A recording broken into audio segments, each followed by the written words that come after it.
I'm a 60-year-old father of three, two sons ages 32 and 38, and a daughter, 22. This issue involves my middle son and my daughter-in-law, B, 27. During their wedding planning 6 months ago, B made it clear she values her independence and feminism, opting not to take our family's last name to maintain her identity. I respect her decision despite our family tradition favoring surname sharing. I genuinely appreciate B. She's a wonderful partner for my son, albeit sometimes her strong opinions and idealistic views seem to overlook her privilege. Our family vacations have been on pause due to global issues and significant life events. With finances not being an issue, my wife and I have traditionally covered these trips. There have been expectations of these trips, such as prioritizing family time and activities over personalized preferred activities. This year, we're planning a more luxurious trip to the Maldives. However, B's been assertively expressing her desire to break from tradition, which was evident during their wedding. She opted out of typical customs like flower girls, a mother-son dance, and being walked down the aisle by her father. Although I funded the wedding, I kept my feelings to myself after my son requested not to add to their stress. I don't appreciate the communication style used, and told my son, who said he would relay this feedback to B. I felt she was rude to my wife, who was sad she wouldn't be partaking in a mother-son dance, i.e., not understanding why she would be sad that there wouldn't be a dance. For the upcoming trip, I've considered stating that I'll only cover expenses for those bearing our last name. After B's continuous emphasis on independence and breaking from tradition, I felt this was a reasonable stance. I discussed this with my son, who asked if I could cover the expenses this time. I thought about it and decided not to. I declined. My rationale is that B's firm stance on independence should extend to navigating the repercussions of their financial decisions. My son is disappointed, and my wife believes I'm overly rigid, arguing that family support transcends proving a point. I'm torn between respecting B's independence and wanting to assist them. Am I the idiot if I decide not to pay for my daughter-in-law's portion of the family trip to the Maldives due to her insistence on independence and refusal to adopt our family's surname? Wow, you are the idiot. Like heck is this about independence. You're punishing this uppity woman for daring to have beliefs that aren't the same as yours. The way you've presented this, you're making it clear that withholding the vacation funds is all about punishing your daughter-in-law for making different decisions. Your reasons are small and pathetic. So what if she didn't take your surname? Is your ego really that fragile? And let's be honest, this is all about your ego. It's understandable that your wife was disappointed that there was no mother-son dance, but this is something you get disappointed about for an hour or two, and then you get over it. You need to butt out of their relationship. How they handle their finances and name their children is their business. And stop trying to use money to control your daughter-in-law. I was wondering if his daughter gets married and takes the husband's last name, will she then not get invited because she has another name? Or if she doesn't take the man's name, will she not get invited because she isn't enough of a subservient woman? Or will it be different if it's his daughter? OP can't have it both ways. Sure he can. He's not the idiot, and the independent couple should not ask to depend on OP to cover their cost, showing he supports their daughter-in-law's belief in independence. She has her convictions, and so should OP. People seem to be mad because she wouldn't take his last name, but he said she kept asserting her feminism and independence. Independence means doing it yourself. She wasn't so independent that she had to pay for her wedding. OP did. She can't have it both ways.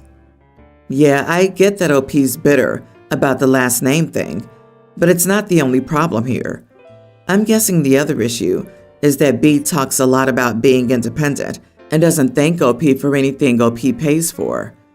I'm a hardcore feminist, but you don't get to yell about being a totally independent woman while your husband's family is completely funding your wedding and vacations. You can recognize that you're independent overall, but still also recognize that you're extremely privileged not to have to pay for these expenses. Anyway, sorry, sir, but everyone's the idiot here because B sounds like a pill and your son sounds spineless. My sister and her husband adopted a teen, Jake. He's cool. He has issues, but he's a good kid. My sister decided to foster and adopt because she was told she couldn't have kids. I was a bit worried because she tends to be a bit naive, but she's doing pretty well. Jake seems to like her as well. Anyway, my sister managed to get pregnant and revealed she was 6 months along. We're all happy for her, but Jake's become a bit snappy. His attitude is understandable, considering his background, and I'm sure he's just terrified. I figured my sister knew this and worked on it behind the scenes. Well, she called me in tears last night, saying that Jake came home and started insulting her and the unborn baby. She then cried about how she didn't know why he was acting like this and that he broke her heart. I was sympathetic, but then I wondered, has she talked to him about any possible changes that may come with the baby? Has she reassured him or anything like that?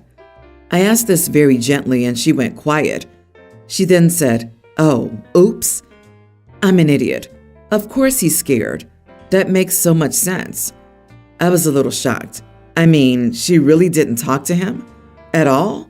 She kind of laughed it off and said, "Dumb blonde moment, my bad." I don't know, but that rubbed me the wrong way. So I asked her if this was a joke to her. I then said, "I hope you know Jake isn't a doll you can throw away. He's your kid now.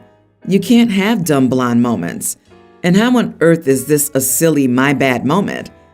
I won't deny that I sounded pretty snarky, but come on. She got upset and said that it was her first time being a parent, and I couldn't blame her for making mistakes. She knows he's her kid, and that'll never change, and that my implications are incredibly offensive. She then told me to try adopting a troubled teen with zero prior experience, and then insult her. I just hung up. I might have been a bit harsh, because all parents make mistakes, but I feel like she should have known better just this one time. Still, she really does love that kid, and I know she feels bad. Am I the idiot? You are the idiot. It's a perspective issue. Jake has instability, leading to trauma in his background. Of course he's freaked out. Your sister, however, knows she has no intention of abandoning him, and that the adoption made him a permanent part of her family. She was probably blind to his concern because she was blind to the idea of abandoning Jake. That's not the worst kind of mistake to make, and if she explains it that way to Jake, I think it'll go a long way to reassuring him about why the conversation didn't happen sooner. Disagree. OP's not the idiot. Jake is beyond scared. He thinks that now that they're having a bio kid, that they'll want to get rid of him. So instead of waiting for the inevitable in his head, he'll give them a reason to kick him out. He needs reassurance and therapy. Your sister's cavalier attitude makes it seem like she doesn't understand the depths of the problem. I don't know why everyone's acting like this is a silly mistake. It's genuinely common sense that a 15-year-old who was previously in the foster care system would have abandonment issues. She even acknowledges he's a troubled teen. So I don't understand what she thinks troubled even means if she's so shocked that a kid she just adopted is reacting negatively to her being pregnant. Your sister shouldn't have taken on a child like Jake if she wasn't prepared to do so. And she's not prepared if she didn't even think to discuss this with him.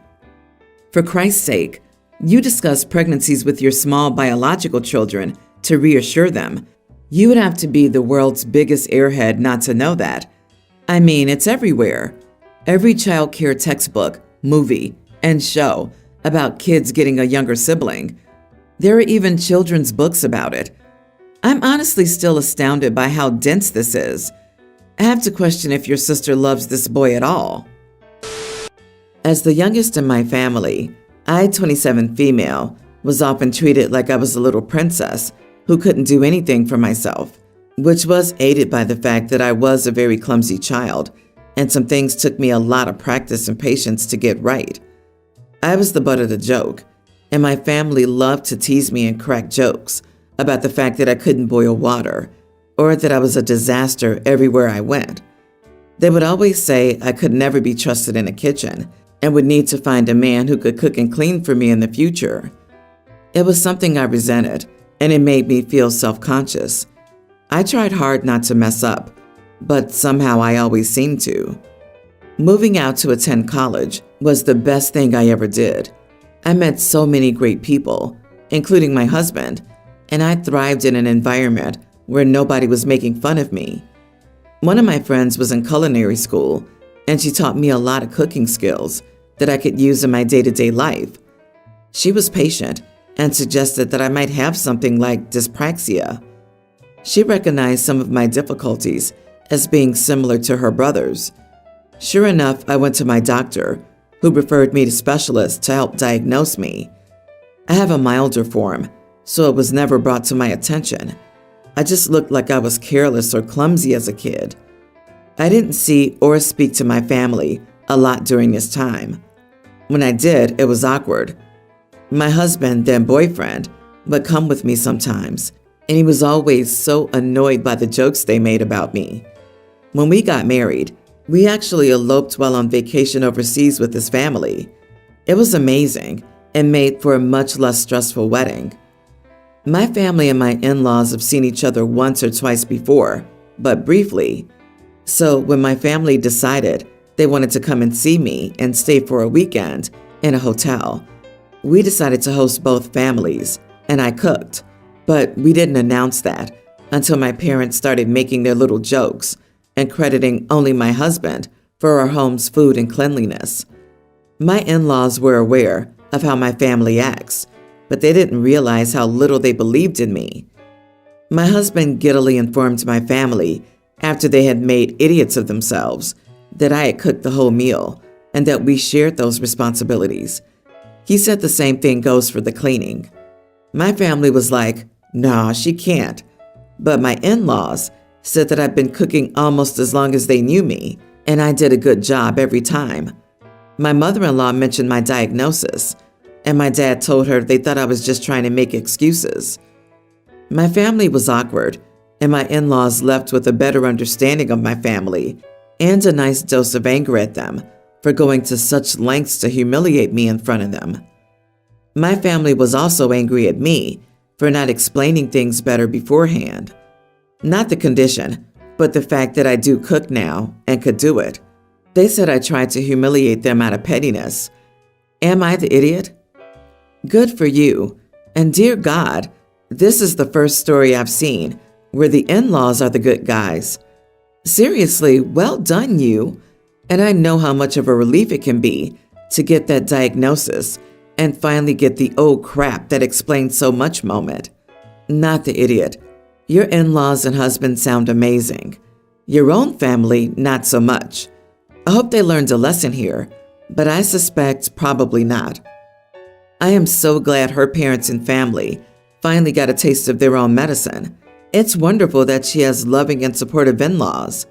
I'm really curious what her parents thought when she eloped while on vacation with her husband's family. That should have been a wake-up call.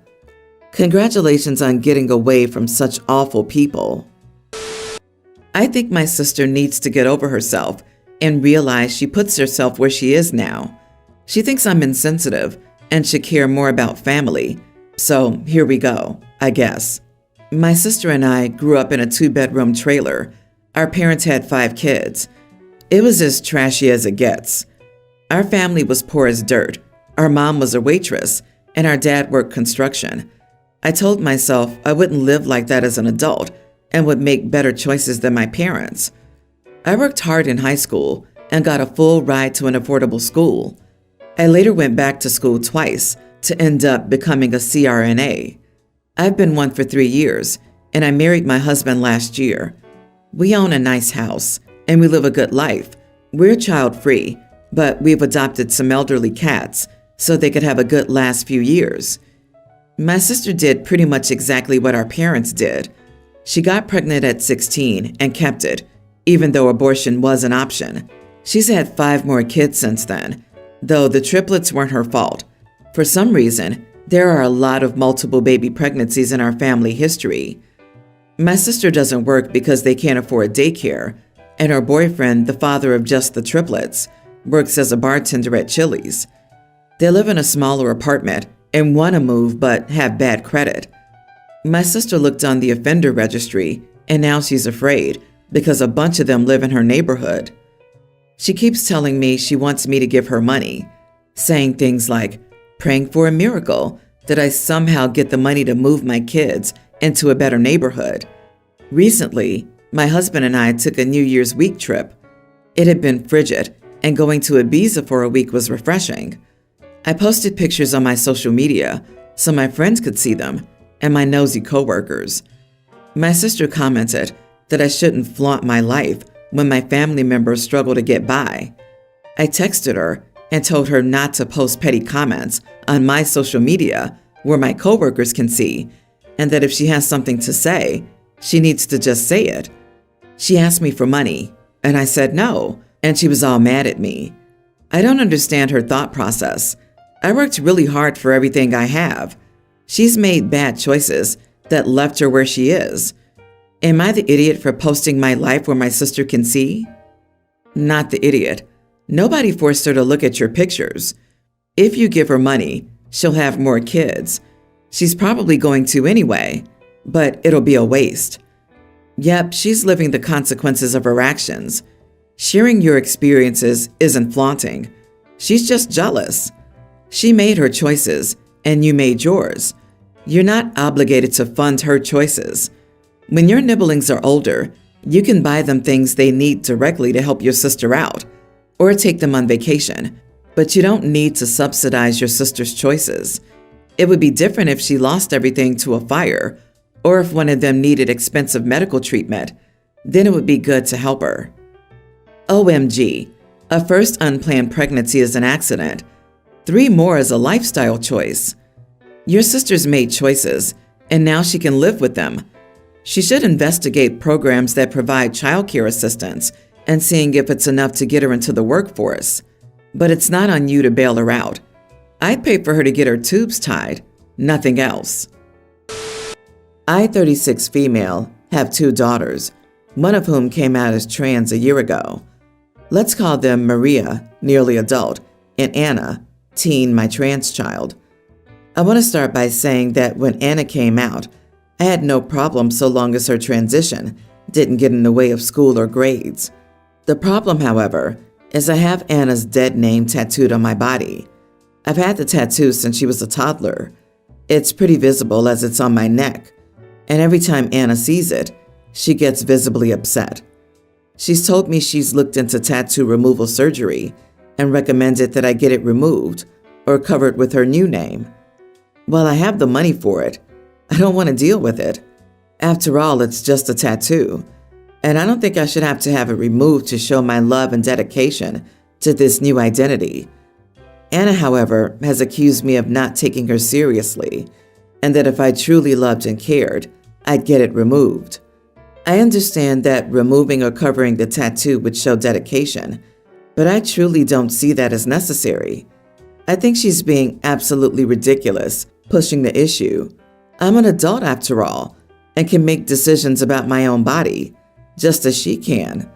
This issue has strained our relationship, and now she barely looks at me. Am I the idiot? I think you are the idiot. Yes, it's your body. You can do whatever you want with it, but you also can't stop your daughter from seeing your choice as a sign that you don't accept her deep down. This is going to affect your relationship with her, whether you like it or not. Her dead name upsets her. She can't see you without being confronted with it, and you're all surprise face that she doesn't want to look at you. Bluntly, you have a choice. What do you value more, your money or tattoo, or your relationship with your daughter?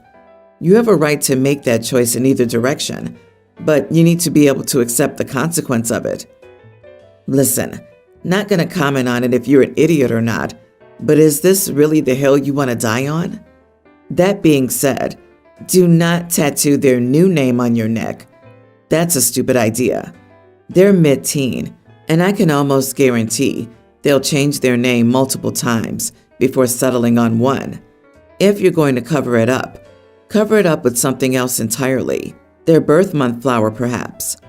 It seems like the majority in this comment section don't realize that tattoo removal is usually way more painful than the actual tattoo, needs to be done more than once, and can leave an ugly mark or scar. Just because OP has the funds doesn't make this an easy solution. I think covering the tattoo, not necessarily permanently, with a makeup or a temporary tattoo, for example, would be a good idea to show your daughter that you do respect her transition and are on her side.